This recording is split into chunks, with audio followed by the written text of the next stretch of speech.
Hi friends, welcome to my channel. ఎలా ఉన్నారు friends? బాగున్నారా? నేనైతే చాలా బాగున్నాను ఫ్రెండ్స్. మీరందరూ బాగుండాలని కోరుకుంటున్నాను. ఈరోజు వీడియోలో కర్రీ వచ్చేసి సోరకాయ శనగపప్పు కర్రీ చేశాను. మన ఛానల్లో ఇదివరకు వీడియోలో శనగపప్పు కర్రీ చేశాను. ఫుల్ వీడియో ఉంటుంది, చూడండి ఫ్రెండ్స్. వీడియో నచ్చితే ఒక చిన్న లైక్ అండ్ సబ్స్క్రైబ్ చేయండి. స్టవ్ మీద ప్యాన్ పెట్టి ఆయిల్ వేసి కొద్దిగా జీలకర్ర ఆవాలని వేసుకోవాలి. అలాగే ఉల్లిపాయ పచ్చిమిర్చి ముక్కల్ని కూడా చిన్న చిన్నగా కట్ చేసి వేసుకొని మొత్తం కలిసే విధంగా కలుపుకోవాలి. చాలా బాగుంటుందండి కర్రీ అయితే. శనగపప్పు కర్రీ అంటే నాకు చాలా ఇష్టం. మీకు ఎంతమందికి ఇష్టమో కామెంట్ బాక్స్లో కామెంట్ చేయండి.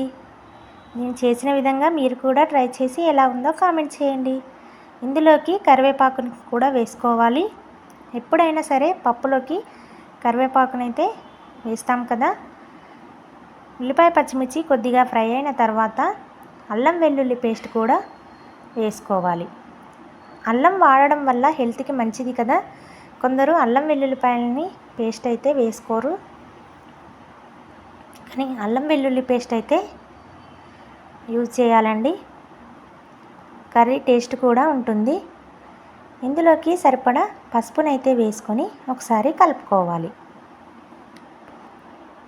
ముందుగానే నేను శనగపప్పునైతే ఒక అరగంట సేపు నానబెట్టాను. నానబెట్టుకున్న శనగపప్పునైతే వేసుకోవాలి. శనగపప్పుని నానబెట్టడం వల్ల తొందరగా ఉడుకుతుందండి పప్పు అనేది.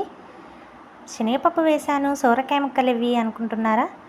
ఎందుకంటే పప్పు వేస్తే పప్పు అనేది కొంచెం ఆయిల్లో మగ్గి తొందరగా ఉడుకుతుంది కదా, అందుకే పప్పు అయితే ముందుగా వేసాను.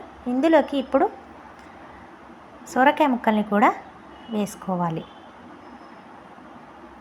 టేస్ట్ అయితే సూపర్గా ఉందండి. మీరు కూడా తప్పకుండా ట్రై చేయండి.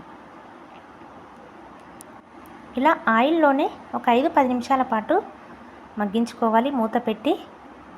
కొద్దిగా మగ్గిన తర్వాత ఇందులోకి ఒక గ్లాస్ వరకు వాటర్ని అయితే వేసుకోవాలి. శనగపప్పు ఉడికించి వేస్తే వాటర్ ఏం అవసరం లేదు. నేను శనగపప్పుని ఉడికించలేదు కాబట్టి వాటర్ అయితే వేసాను.